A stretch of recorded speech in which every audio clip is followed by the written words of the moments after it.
So when you're designing a questionnaire, the first thing to think about is what is the pattern of inquiry that we're going to use. Do we want short factual information?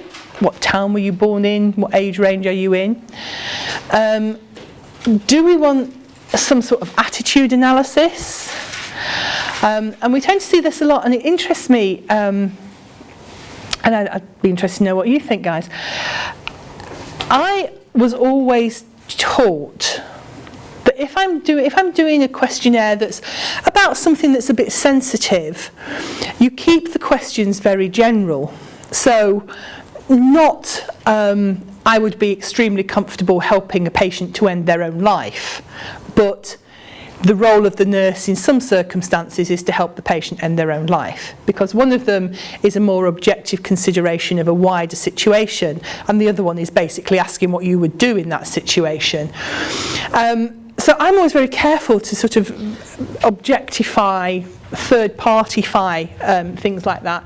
But I'm increasingly seeing questionnaires that say things like, you know, I would be happy for patients to die on their own or whatever.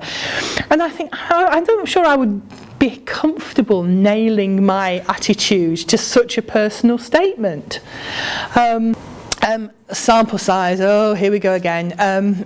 People get very exercised about sample size, particularly around questionnaire, which is ridiculous really, because to a certain extent sample size isn't important with questionnaires because you're not actually looking to prove the effect of an intervention.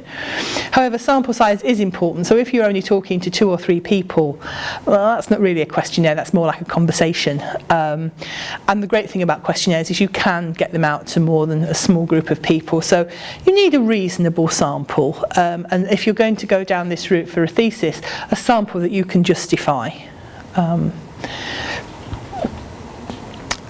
Children or adults, does it matter? It might, depends what your questionnaire is. If you're approaching children, it has massive ethical and consent implications. So unless you have an absolute burning need to include children, you'd have to think really carefully about whether you're going to go down that route or not. But certainly including children does have serious complications in terms of consent. Whereas with adults, and the attitude taken by this university, which seems a very sensible attitude to me, is if you're doing a questionnaire with adults, if they return the questionnaire, then that's seen as implied consent. You don't have to worry about consent forms and things like that, which I think is a very sensible approach. Not necessarily the case with kids. Same with vulnerable groups, or hard to reach groups, or seldom heard from groups.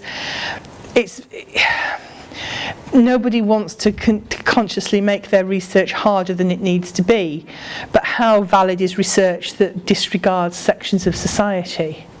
So it can be quite difficult, but worthwhile trying to recruit people with learning disabilities, people with life-limiting illnesses, drug abusers, whatever.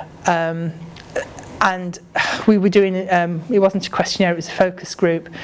We were doing a focus group once with vulnerable people and with cancer.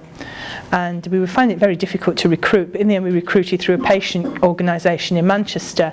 And it was heartbreaking. There was a guy there, and he'd got a mental health problem, and he'd got learning disabilities, and he'd got cancer.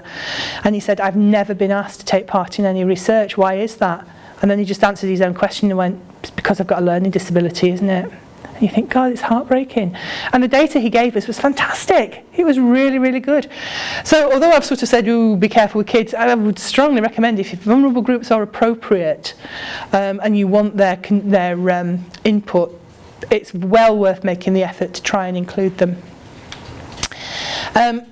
Repetition is quite an interesting one. You can ask the same question in a different way further down the questionnaire, just to sort of check whether people are thinking, doing it properly.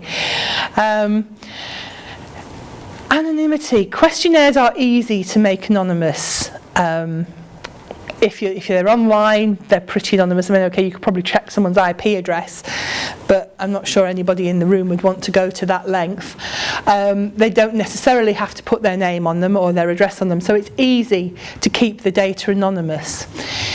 It becomes an issue if you're doing the questionnaire and you also want to invite people to face-to-face interviews or focus groups. Because some people will say, oh, well, then just put a tear-off slip at the bottom of the questionnaire and they can fill out their details. Well, then that's not anonymous, is it? The easiest way to do it is either ask them to email you with their address so that you can't link it to the questionnaire, or give them a sheet that can be returned in a sealed envelope. So again, you can't link it to the questionnaire.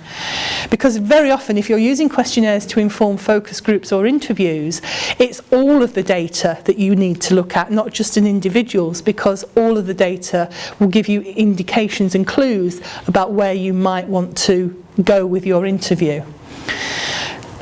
Anonymity is an issue with interviews and focus groups as well. However, confidentiality is important. It always makes me laugh when people say, we will guarantee confidentiality. And you go, but you can't. You're going to write this up as a thesis. So you're going to tell at least 3 other people. The most you can do is guarantee modified confidentiality. But you certainly won't be blabbing around stuff, although I do that with my shoes questionnaire, but I didn't guarantee confidentiality. You can guarantee pseudo confidentiality where people will not be identifiable, and one of the good things about a questionnaire is it's very difficult to identify one person from a set of responses from a massive amount of data. You can have seasonal fluctuations. As I said, we found it very difficult to get people to fill out our online questionnaire because all the people that would fill out our online questionnaire were on Easter holidays, which was not the greatest idea in the world. So yeah, you need to be aware of things like that as part of the planning process.